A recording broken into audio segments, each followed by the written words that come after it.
Good afternoon. Thank you for joining me today. My name is Penny McLeod Porter. I am the founder and owner of Thrive Therapy Space in Erie, PA. And I really appreciate the Jefferson hosting me today on Friday and on many other Fridays. Today we are going to talk about ANTS. Yep, automatic negative thoughts. So ants are something I think about a lot. So I am a therapist here locally, and automatic negative thoughts are a big thing in many of our lives, maybe everybody's life. Um, so there's a man who is a researcher. His name is Daniel Amen. And I first watched his TED Talk. He has a couple of TED Talks, so you can always, of course, Google that, Daniel Amen TED Talks. And he is a brain researcher, and he uses SPECT imaging, which you might know better than I do what that is, but it's some kind of nuclear imaging that you can use on a bunch of different organs, including the brain, and it looks at the function and even the blood delivery to different organs. So he uses that to look at people's brains, and so he spent over 20 years looking at, I can't remember how many, like 100,000 different brain images.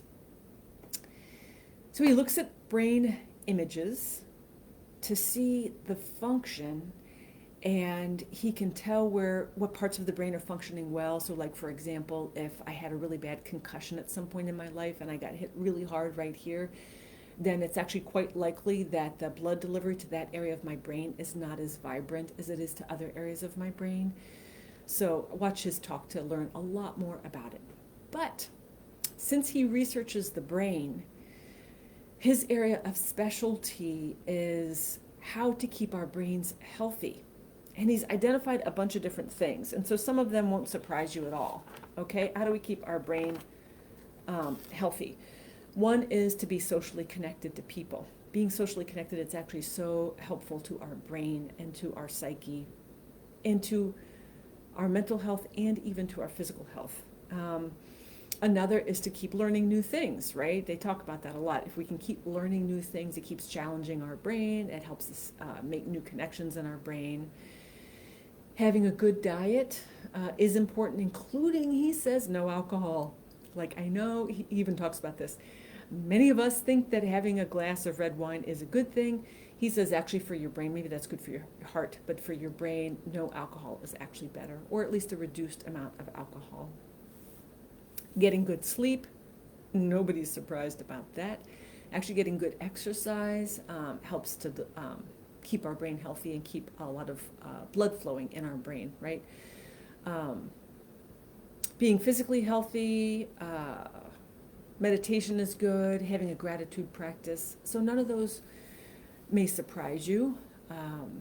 The one that kind of surprised me when I first heard his TED Talk, he was talking about ANTS, automatic negative thoughts. And I knew, like, as a therapist, that they kind of play a role with anxiety and depression and many other things that we struggle with. But I had no idea that it was like, it would register physically on brain scans when people don't have good strategies with automatic negative thoughts. So that's the cool thing, and I'm glad to be sharing that with you today. So let's talk more about automatic negative thoughts and the kinds of automatic negative thoughts and what we can do about those automatic negative thoughts. Okay? So everyone has automatic negative thoughts. There are no exceptions. We can listen to Brene Brown, and we can listen to her talking about shaming in our brains and in our bodies, and how everybody struggles with shame. Whether we recognize it or not, we all struggle with shame and negativity in our brains, right? So she confirms that, but we're going to talk about Daniel Amen, and what he's talking about is the most common forms of ANTS. So before I go through and list all of these, I'd like you to just bring your awareness to yourself, and with an openness, trying to listen for these kinds of automatic negative thoughts, and just listening for yourself. And if you do notice that you have automatic thoughts, then no shaming yourself, because that just adds to it. We just want to kind of like listen and think, wow, maybe I do that. Or maybe I do that more than I thought. Or, well, maybe that one I don't do too much. But the other one, oh, yeah. And so we want you to bring your awareness to this, the possibility that you practice some of these automatic negative thoughts. And then over the next period of days and weeks, you can keep your awareness on these automatic thoughts, just kind of like looking around in your brain for these automatic thoughts, because they're so natural. But what Daniel says we need to do is we need to question them and not automatically believe them. Oh, so I'll start with the story about myself. And that is, when my kids were young, I remember screaming at my kids, and I'm completely not a screamer. I'm actually a very patient person, but when my kids were young, I remember screaming and being very impatient. And I remember at one point, my brain saying, oh my gosh, you're the worst mother ever. Well, I don't know. At that point, I didn't really understand about questioning my brain. And so our brains say all kinds of things that aren't actually true. I'm the worst mother ever. I can't be the worst mother in the world. I just can't. I don't know. I'm the worst mother ever. Nobody likes me. People think I am, and fill in the blank with anything negative. So here are the different kinds of automatic negative thoughts. One is absolute thinking, and that is when we use words like always, never, no one, everyone, every time, everything. Maybe if you're a parent, you've had a teenager who said, you never do X, or you always do Y.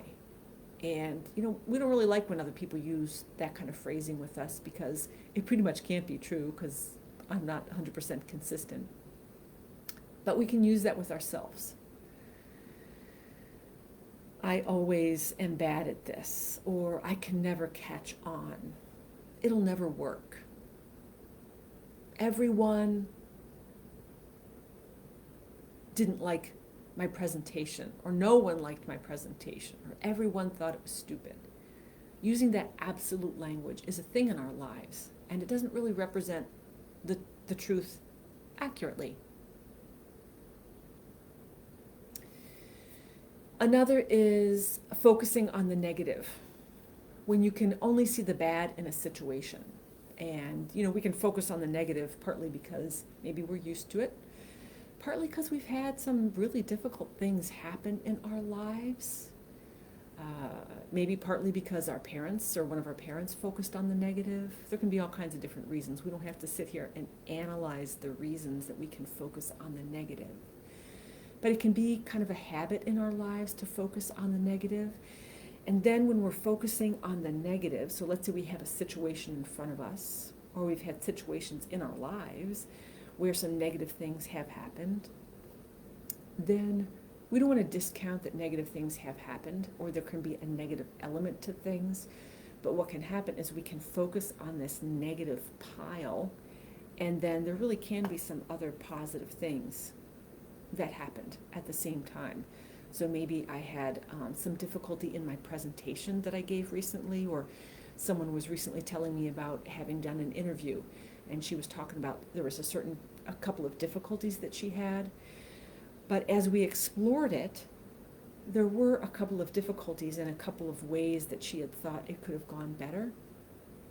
But as we explored it, she was acknowledging that actually some things did go well.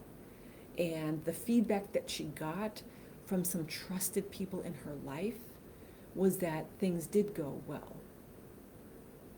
But when any one of us focuses on the negative, it's really hard to acknowledge accurately any positive at all, which can keep us feeling down, it can keep us feeling ashamed, it can keep us feeling small. So that's kind of focusing on the negative. It's not actually accurate. Fortune telling, you predict the worst possible outcome to a situation.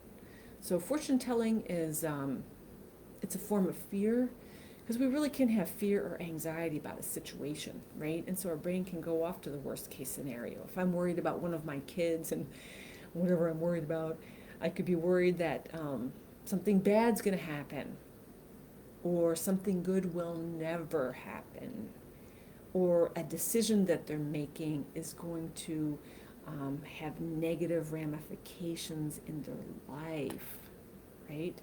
And so it's the fears about the negative, about people in my life, about myself, about my endeavors. So again, I'm just reminding you to be kind of open to any awareness that comes to you about perhaps you do struggle with some of these similar things. That was number 3. Another one is mind reading, and I have gotten caught up in mind reading for sure. Mind reading is when you believe that you know what another person is thinking, and it's not good.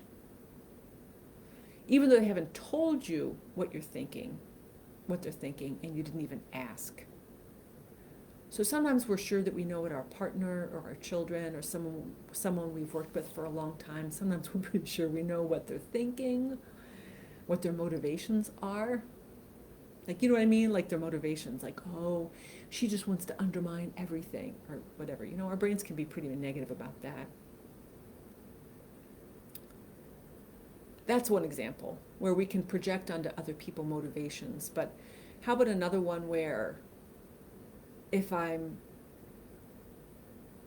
I don't know, presenting on a new project, and in my brain, I'm like, sure, everybody's like, oh my God, she's so stupid. Or why did they pick her? She's like the worst person to be presenting. See what I'm doing right now? I'm actually attributing thoughts to other people, and people haven't told me their thoughts. And most of the time we attribute negative thoughts to other people. Like, how often do you think, well, I mean, okay, think in your own life, if perhaps you struggle with attributing negative thoughts to other people, you know, that they're thinking something negative about you. Do you ever attribute positive thoughts to people? Like maybe they're thinking, oh, well, that was a good point. Or, oh, yeah, well, she kind of did a pretty solid job with that. Or, oh, yeah, hadn't thought about that. Or, like the way, I don't know, she looks today, or he drives that car. I don't know what it would be. But by default, we can be attributing to other people, onto them, we're attributing negative thoughts about ourselves. That's what we call mind reading. And I'd say that is probably nearly always inaccurate. Thinking with your feelings. This is another one. This is when you believe negative feelings without ever questioning them. So, as you know, feelings can be pretty strong. We can get pretty angry. We can get pretty sad. We can feel embarrassed. Think about some of the more difficult feelings. Shame, embarrassment, sadness, frustration. And those feelings can, guilt's another good one. Those feelings can just kind of like come up and just like, bam, grab us. And then we like believe it all to be true. Well, it's not necessarily true. Especially, I don't know, with all emotions, they're not necessarily true. But when I think about guilt, I kind of picture guilt. There's 2 different kinds of guilt in my mind. One is a guilt that I deserve. So perhaps I commit to doing something for somebody, like, I don't know, in the time of alarm clocks, one of my kids says, okay, Mom, could you wake me up extra early tomorrow morning? I need to get up at 5 and I need help with it. Could you wake me up at 5? And I'm like, sure, I can do that. And then I forget to set my alarm. And then later, you know, my daughter gets up way later, whatever. Then I would argue that I should feel guilty because I committed to doing something and I didn't do it. And sure, I should feel guilty. Sorry, just checking to be sure everything's going well and I'm not getting messages that this broadcast is not working. So I would argue that there's times where I should feel guilty because I make a commitment to do something and I fall short, and that does happen. But what about all that free-floating guilt? That's just like almost like this amorphous blob floating around, ready to just like grab me at any moment. There are many times when we feel guilt, even though we didn't do something wrong. It's just this kind of overdeveloped sense of responsibility. I should have done more. So if we talk specifically about guilt, then notice the next time guilt just grabs you, see if you can be open to reflecting on or having your awareness on what it's saying to you and whether it really makes sense that you are responsible and that you fell through in that situation. That one was thinking with your feelings. Oh, and I used the example guilt because the next one is guilt beatings. And here we talk about using words like should have, shouldn't have, out to, must. And the shoulds, we should ourselves so often when we think about things that have happened in our lives or in someone else's life. I should have anticipated that. I shouldn't have said that. Well, given what I know right now in this very moment about that past situation, then I don't know. If I knew what I knew now, I don't know. Does that even make sense? If I knew then what I knew now, I probably would have made a different choice if I had all the information. But at that point in time, I didn't have the information that I have now. And it's almost like I have this sense that I should have had like a super 8-ball or whatever it's called, where I can tell the future. Crystal ball, not a super 8-ball, but like a crystal ball. Maybe I should have had a crystal 8-ball. But no. And we can spend this time shoulding ourselves. I should have known. I shouldn't have done.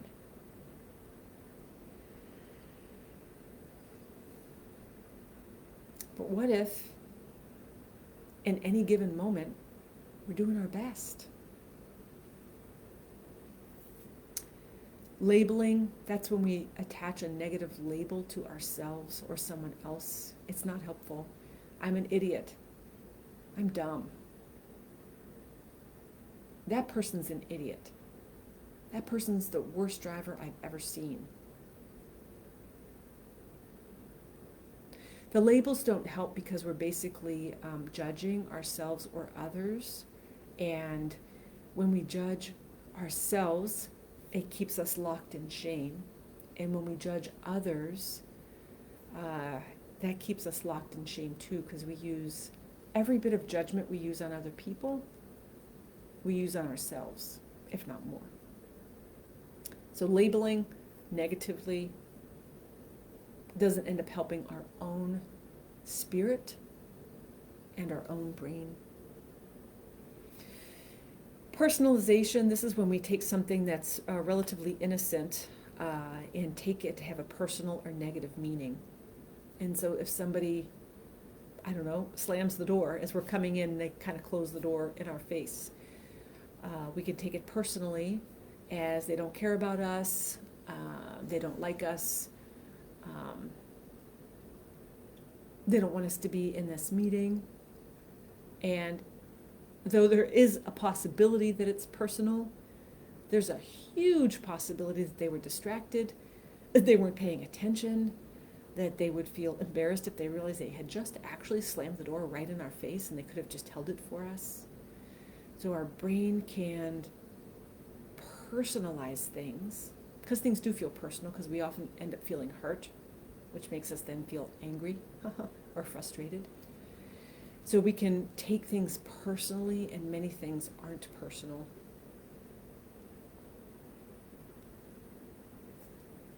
Blame. Right here in Daniel Amen's example, he's talking about blaming other people for things happening in our own lives and our own problems.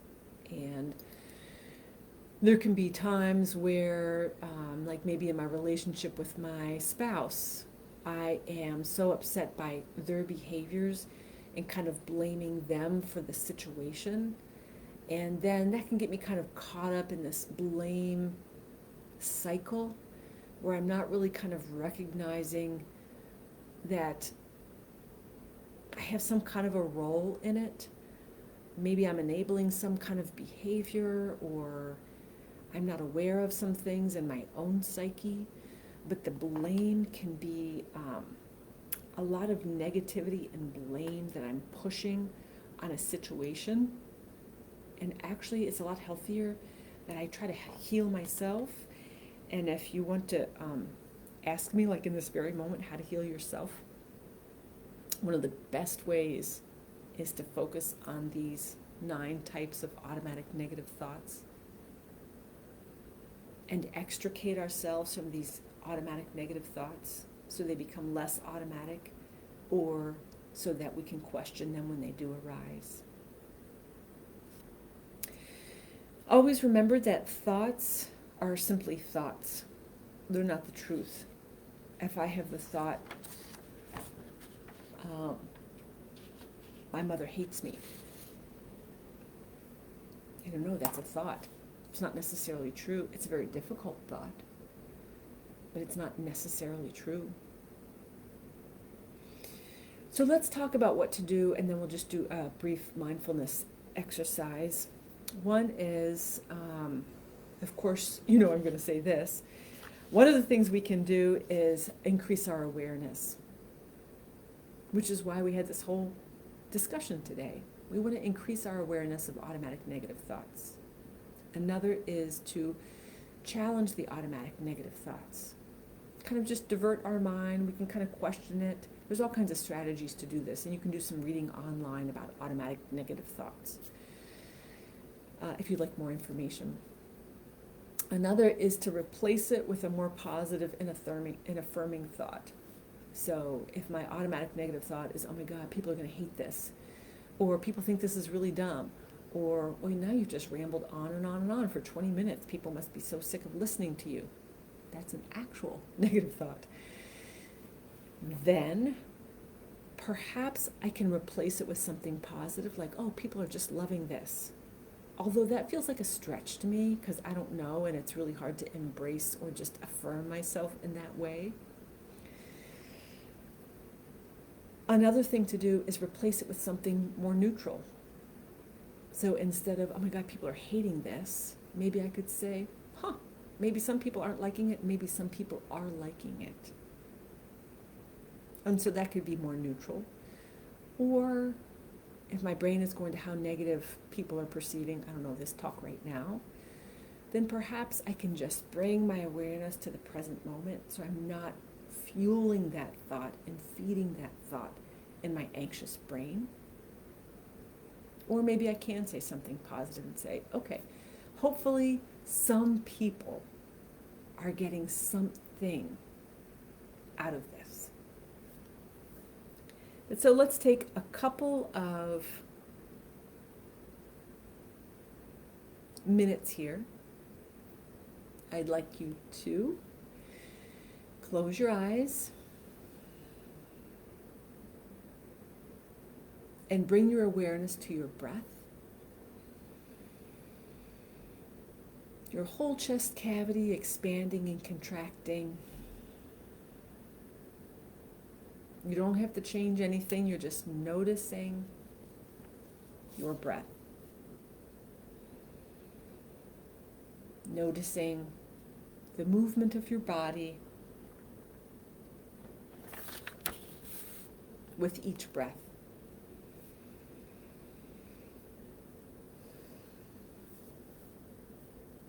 I'd like you first to bring your awareness to, or to ask yourself this question: how do I feel today?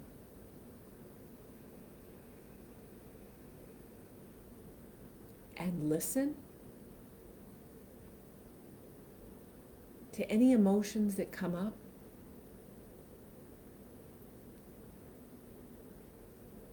And see if you can match them to how you're feeling.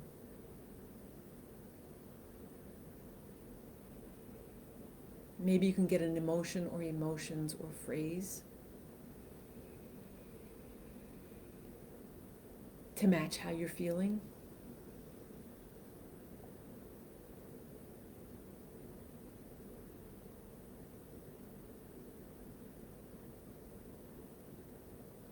Let's move on to another question.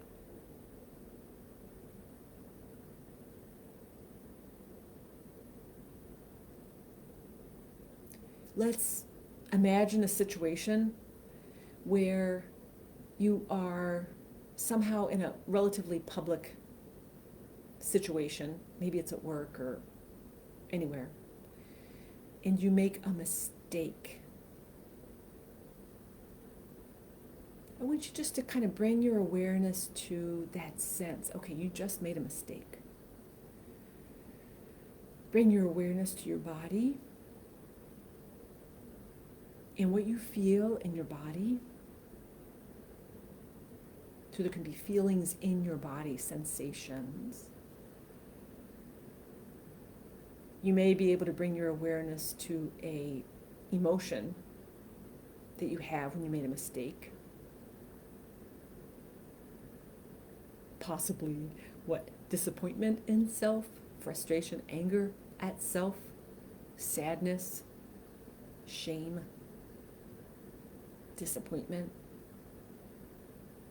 or many others. But what I really want you to be noticing right now is what your thoughts would be.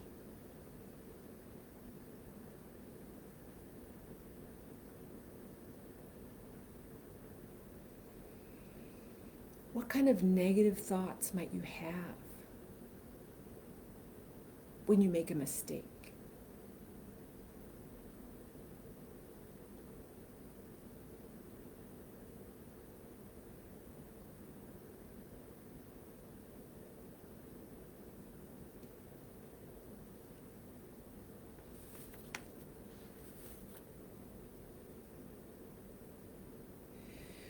So you've brought your awareness to the kinds of negative thoughts you might have. And I'd like you to just kind of continue doing that in your life over these next few days and weeks. If you would like to look up, well, let's wrap this up first. Bringing your awareness back to your breath. Taking another 2 breaths. And then opening your eyes. Thank you for doing that activity with me.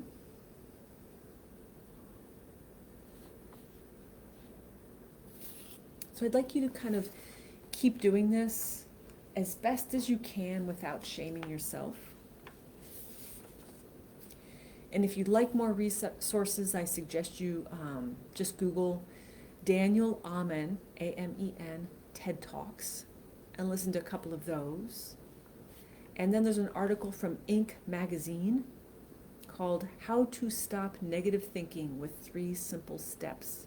You might find that interesting. There's all kinds of resources, but the one I was listing those 9 types of negative thoughts was from his article in Inc. magazine, How to Stop Negative Thinking with 3 Simple Steps. Thank you so much for being with me today. I'm really glad you came. I hope some of you at least found this somewhat helpful. Hope a lot of people found it helpful. And I look forward to being with you again next Friday at noon at the Jefferson Educational Society live Facebook feed. Thank you.